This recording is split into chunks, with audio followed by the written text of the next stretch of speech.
Hello.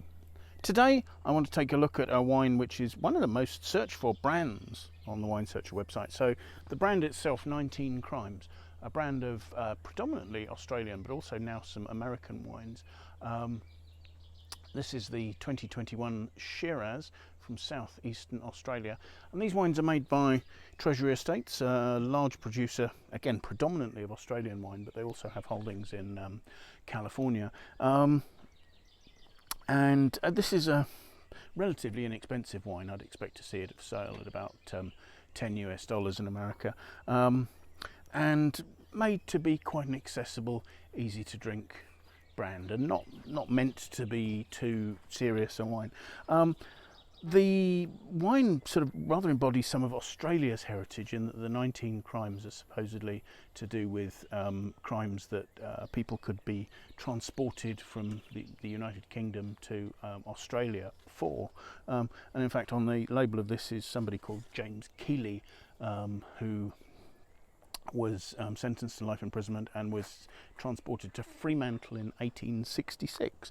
And I know this because there is an app that you can download onto your phone. It tells you about the back label, that will, if you scan the label, you hear an actor voicing some lines by Charles Keeley, and the animation moves.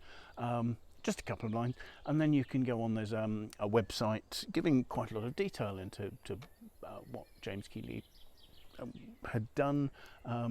There's an article that talks about the fact that in 1805 he was eventually pardoned, but how in 1866 he'd been part of a British Army unit that had been sort of evicting Irishmen from their homes and things like that, and he hadn't liked that, and therefore had got in league with some Fenians and was plotting to steal arms from the armoury at his army barracks, and was caught doing that, and that was why he was imprisoned and eventually shipped to Fremantle in Western Australia.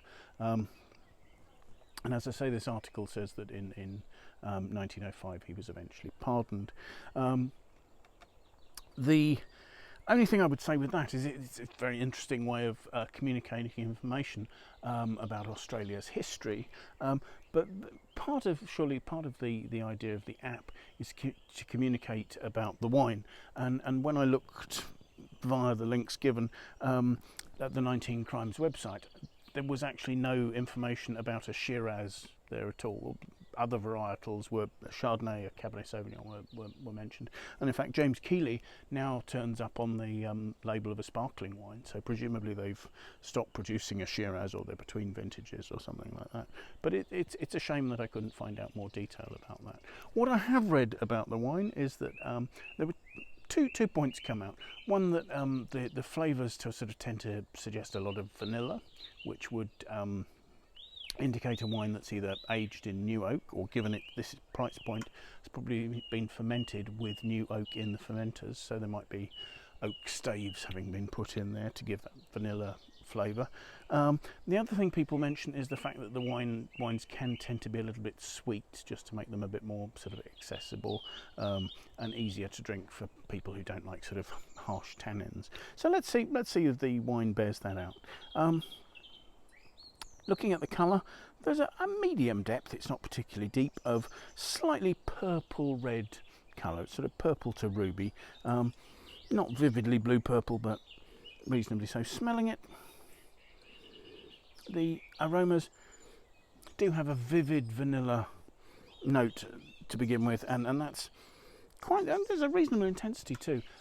The vanilla links to a juicy raspberry note, and it is juicy raspberry, maybe sort of red cherry, but actually more sort of raspberry to maybe mulberry note. There's a quite a nice depth to it, and a lifted note to the fruitiness there.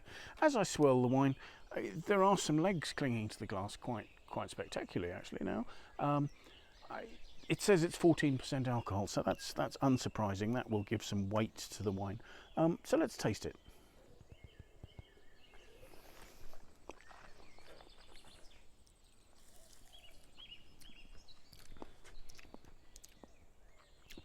It's mid to light bodied, very smooth tannins, chocolatey smooth, not grainy at all.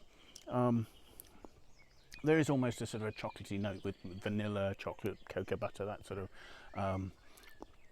quite attractive flavours there, and that is married with the raspberry sort of notes, raspberry, boysenberry, maybe a little bit of brambly note in there. Not particularly spicy or peppery or anything like that. Nice, straightforward, not particularly complex, clean fruit. The alcohol at 14% doesn't actually seem particularly hot, and I think partially that's the effect of the touch of sugar that is there. I mean, this isn't actually a sweet wine in the way that you'd have a sweet dessert wine, but the sweetness rounds it out and gives it sort of adds a little bit of juiciness to the fruit, gives some softness to the tannins, and stops the alcohol from burning. So, quite reasonably well balanced from that point of view. So, a nice, well-made wine in a very attractive commercial sense. Not anything to lay down for ages, but easy to drink. Doesn't necessarily need food. It's light enough to drink on its own as a red. The other thing I'd say is when you buy a bottle, the screw cap on the inside here, this lists as presumably one of the 19 crimes for which you can be transported to Australia, or could have been in the 18th and early 19th century. Is number 6 here is stealing from furnished lodgings, evidently. So do remember to look at the inside of the screw cap there, and hopefully that will be very edifying for you. I hope you found this interesting. Thank you for watching. Do join us again. Bye now.